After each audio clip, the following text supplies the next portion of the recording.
ఈ రెండు, ఒకటి నియోజకవర్గ ప్రజలు, నియోజకవర్గ సమస్యలు, భారతీయ జనతా పార్టీ యొక్క దళిత వ్యతిరేక ధోరణి, తెలంగాణ వ్యతిరేక ధోరణి పార్టీలో చేరటానికి కారణమైనవి అని చెప్పి నేను ఈ సందర్భంగా తెలియజేస్తున్నాను. భారత రాష్ట్ర సమితిని వదలడం కొంత బాధగానే ఉంది.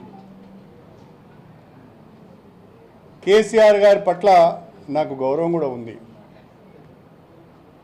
భారత రాష్ట్ర సమితి అవకాశాలు ఇచ్చింది. ఆ అవకాశాలు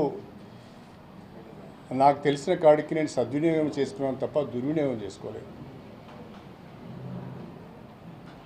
ప్రత్యేకంగా కేసీఆర్ గారి పైన నేను ఏ రకమైన విమర్శలు చేయదలుచుకోలేదు. కాకపోతే చాలామంది పార్టీలు మారుతున్నారు. అనేక వాళ్ళు చెప్పే కారణాలు, నేను చెప్పే కారణాలు కొందరికి నచ్చవచ్చు, నచ్చకపోవచ్చు. చాలామంది పార్టీలు మారుతున్నారు.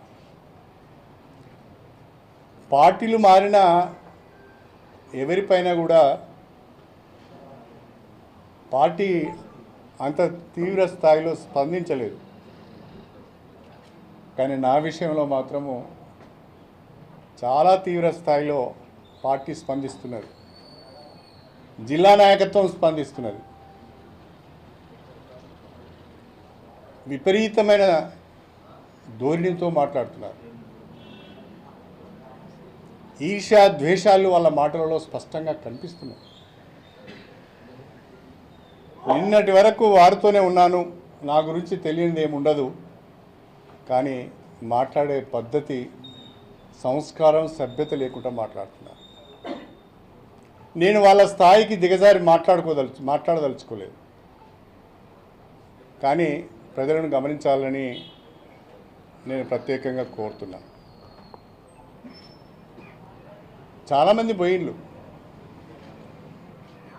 వాళ్ళ గురించి మాత్రము మీరేం మాట్లాడడం లేదు. నా మీద మాత్రము అనేక ఆరోపణలు చేస్తున్నారు. మాజీ మంత్రి దయాకర్ రావు గారు అంటారు, కేసీఆర్ కుమార్తెకు 3వ స్థానం వస్తుంది అని. మరి ఇక్కడ కేసీఆర్ కుమార్తె నిలబడతలేదు, కడియం శ్రీహరి కుమార్తె నిలబడుతున్నది. అంటే ఏం మాట్లాడుతున్నాం కూడా అర్థం కావడం లేదు. ఎక్కడ మాట్లాడుతున్నాం, ఏ స్టేజ్ మీద మాట్లాడుతున్నాం కూడా అర్థం కావడం లేదు.